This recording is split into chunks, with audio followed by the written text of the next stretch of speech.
First episode of Hope Code. We went around circles to figure out who should the guest be. Our guest today is a rare blend of a healer and a storyteller. Someone who has the God's gift of words and a healing hand. याद है 1983 का वो world cup जब India ने इतिहास रचा? मुझे आज भी वो दिन याद है and my father said, if you speak English, this is how it should be. अंग्रेजी बोलो तो इनके जैसे. An acclaimed DNT specialist and a healthcare leader who's guided many institutions, driving success and quality with accountability in the space of healthcare. बहुत शिद्दत से काम किया है इन्होंने अपनी जिंदगी में. He's been driven by vision and integrity. His work actually reflects a very rare blend, empathy and expertise both. He has been a mentor to countless professionals in both the clinical space and the administrative space. क्या कहूँ इनके बारे में? Sports journalist भी हैं, author भी हैं, academician भी हैं, क्लिनिशियन भी हैं, पॉलिसी मेकर भी हैं और सबसे बढ़कर एक बहुत अच्छे इंसान. Ladies and gentlemen, please welcome Dr. Narottam Puri.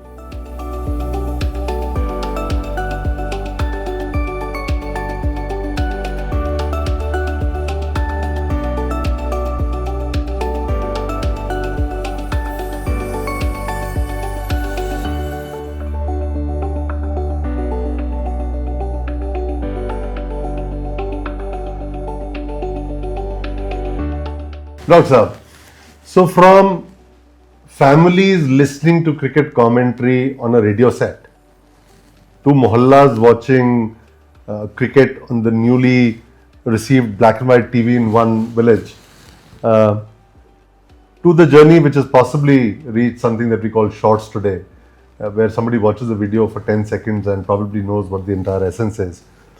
I'm sure you've seen it all.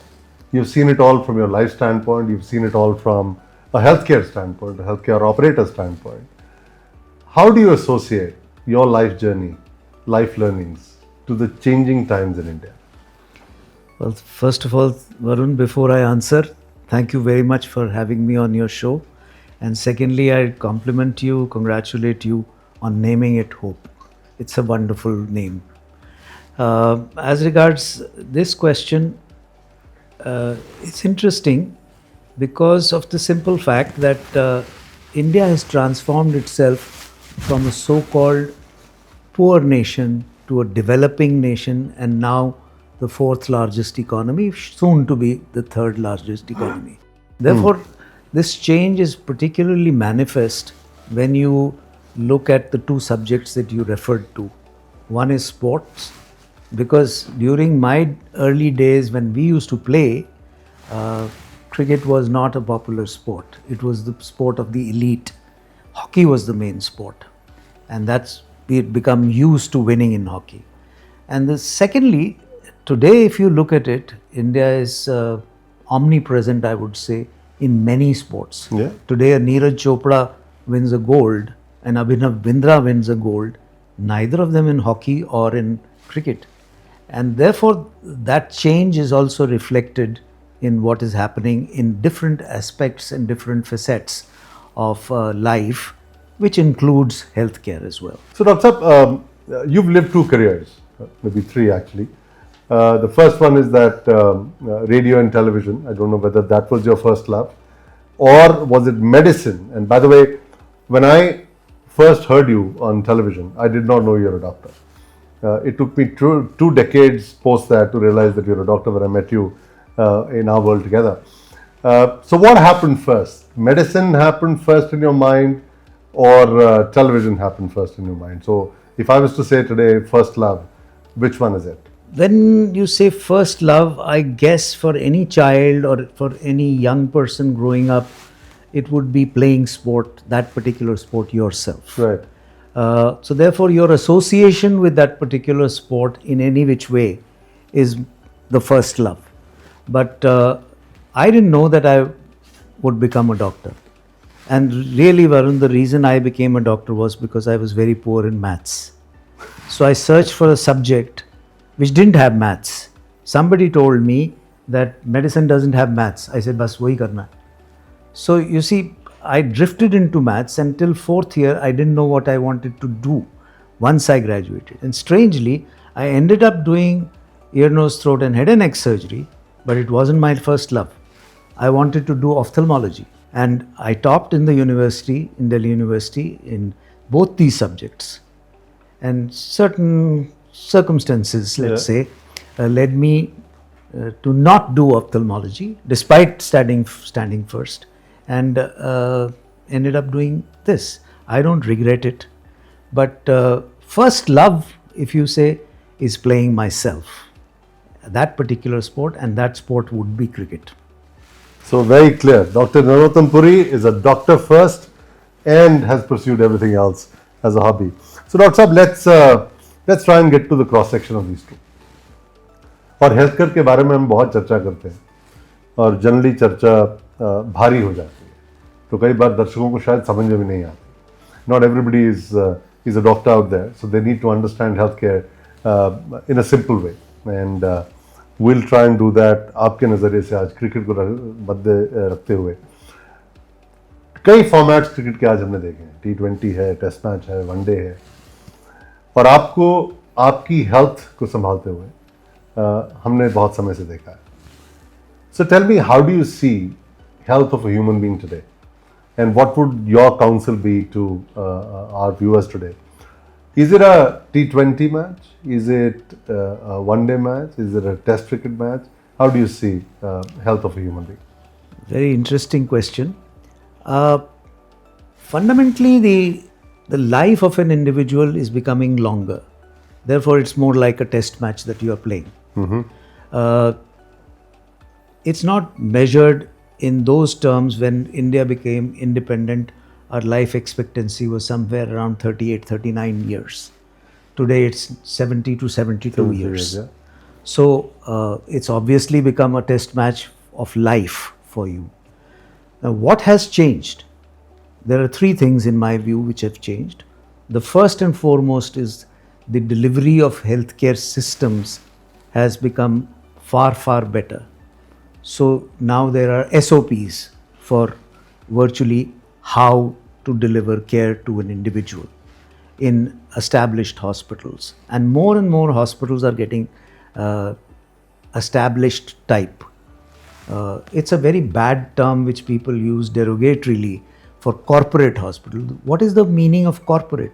As far as the second point is concerned, there are two parts. One is the part that healthcare delivers, and the second is the part that the individual himself delivers to himself or herself.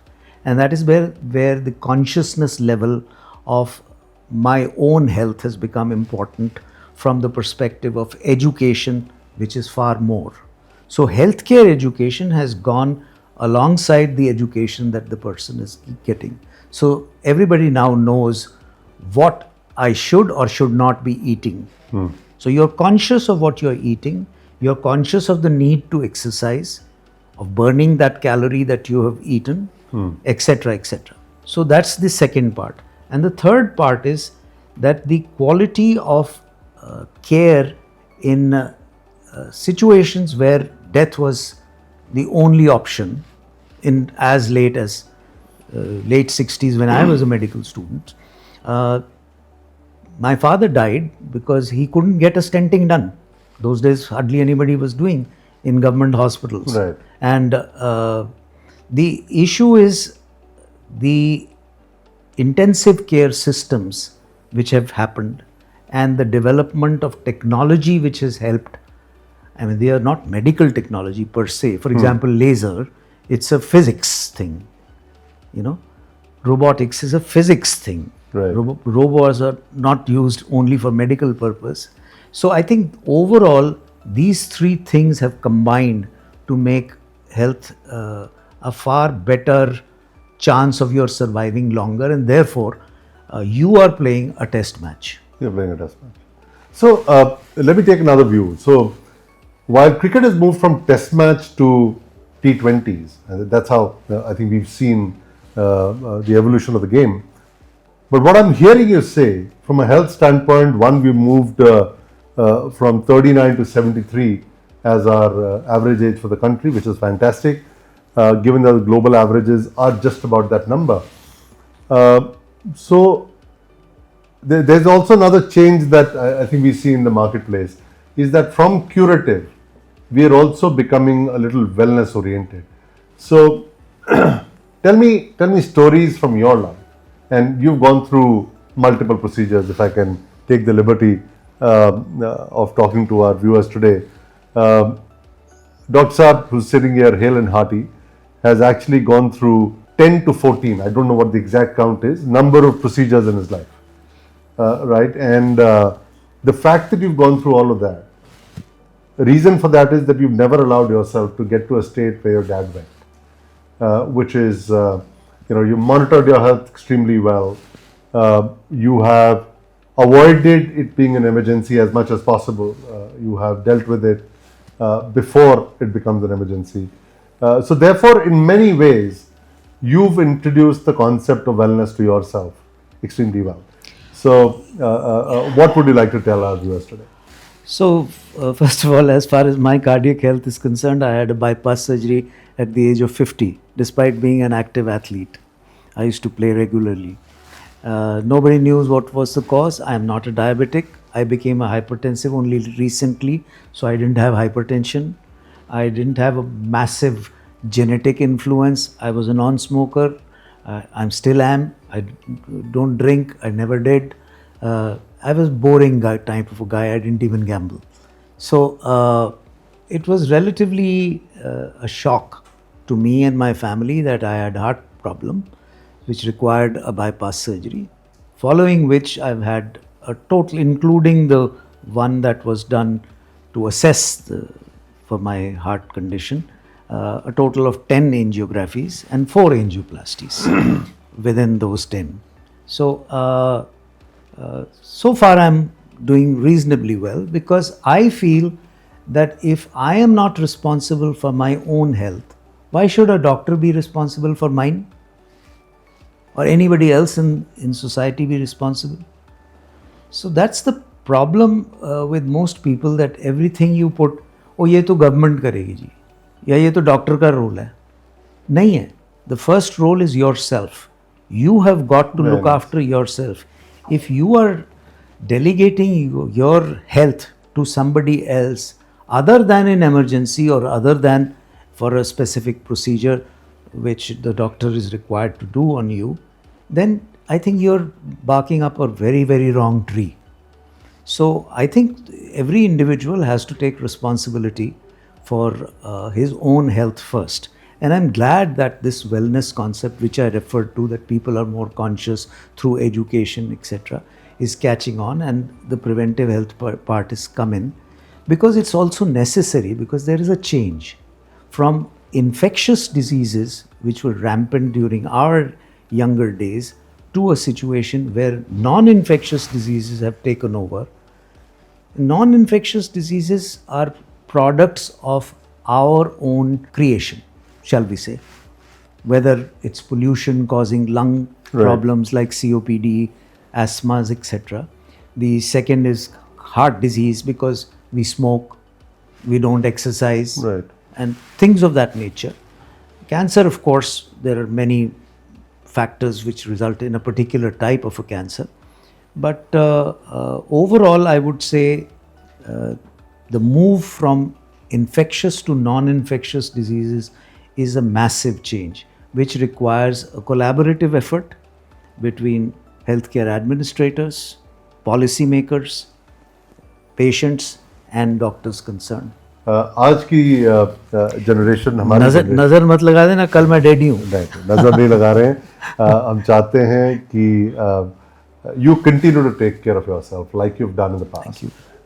And that's the way we want to see and learn from what you've taught the world. Dr. Saab, we grew up with the concept of a family doctor. In fact, मेरे parents के ज़माने में तो कहते हैं कि thermometer भी नहीं लगाया जाता था, हाथ पकड़ते थे और बता देते थे कि कितना टेम्परेचर है. To the concept that you alluded to of corporate hospitals and people queuing up outside the OPD, a lot has changed. How do you think this change has either benefited or impacted the Indian health system? I think it's an excellent question, because if I hark back and look at the memory of a doctor that I confronted with first was a family doctor. Family doctors were people who even brought in रिश्ते, शादी के रिश्ते बिल्कुल, उनकी consent के बगैर नहीं होते थे. And they were physician, surgeon, advisors, psychiatrist, everything rolled into one. The saddest part, I think, for an Indian healthcare system is that these just don't exist. That's a very long story as to why they don't exist. But particularly in metros and major cities, it's a extinct breed. And I don't know why they are not being preserved like we preserve tigers and leopards and birds, because these are very important for our survival in the long run. These are the linchpins around which the health system should be built. And there should not be any doubt that these are the links that even a doctor wants. The consultant also wants someone whom he can talk to, who in turn is relied upon by the person as giving the gospel truth. You might, misconstrue what I am saying as a consultant, because my interaction with you is limited. But with the family doctor, or GP as they used to be called, Correct. It's ever present for everything. So it's bad. So let's dwell on this further. We spoke about the wellness journey of a human being, and these days wellness is a big point. It's spoken about. It's a big industry, I must say. Do you think the concept of a family doctor, a concept of someone who knows your health right from childhood to you getting older, can actually help the wellness journey? Oh, 100%. I mean, he can be the linchpin around which the wellness circle can revolve. My point is that, as you rightly pointed out, these words matter. Who knows you from childhood and knows everything. Yeah. So, for example, I don't have to do repeated tests to find out whether you are allergic to this medicine or not. Correct. This guy knows. He will tell you that, ye mat likh ke do. So my point is that here is a guy I trust, my parents have trusted, and he knows everything about my systems. Who else can better advise you, okay, 8,000 steps are good enough for you, or when you do these exercises, be careful that in pollution above this level, don't go out, do it inside the house also. Who better? But some of us also believe, Dr. Saab, and you can correct me if I'm wrong, Google से पूछ लेंगे, और आजकल ChatGPT भी आ गया है, तो do we really need a family doctor? जितना family doctor ने बताना है उतना तो हम पूछ ही लेंगे, and then when we get to a consultant's table, we'll be able to give out reports or expertise that has been provided to us by ChatGPT. So it has happened to me multiple times whilst practicing, and then I often say, then why come to me? Better get yourself operated also by this guy. Somebody on chat TV. The point is, these are very useful tools, but to give you general guidance or information about certain things, they cannot be a replacement for, because these are not documented in any medical literature. From where has this source come? You don't know. So it's an untested ground that you're treading, and you know means of knowing that this is somebody's opinion, which can be just one individual, or it is the distilled thoughts of medical literature. So I think it's a dangerous thing to follow just Google or any such thing, other than to gather information. Absolutely. So very valid point. Please find your family physician. Doesn't matter where the family physician is, whether they are in a hospital, they are your neighbors, they're in a small clinic around in the neighborhood, but have someone who can counsel you, like Dr. Puri, all the time. So, Dr. Saab, let's stick to modern versus what used to happen 50 years back, and there are so many interesting things that we can talk about. Going back to the game of cricket, 3 cameras, and that too many a times won't operate. कभी strike हो जाती है, तो कपिल देव की innings नहीं देख पाती दुनिया. No replays. If the umpire is wrong, commentators would know, but that's it. No reversal of decisions. 2, I don't know, 30, 300, 3000, I don't know how many cameras today on the field, but seems like that every inch of the ground has certainly a camera overlooking. 2 high pressure jobs where the umpire certainly knows that if he's wrong, he'll be pointed out a few seconds later.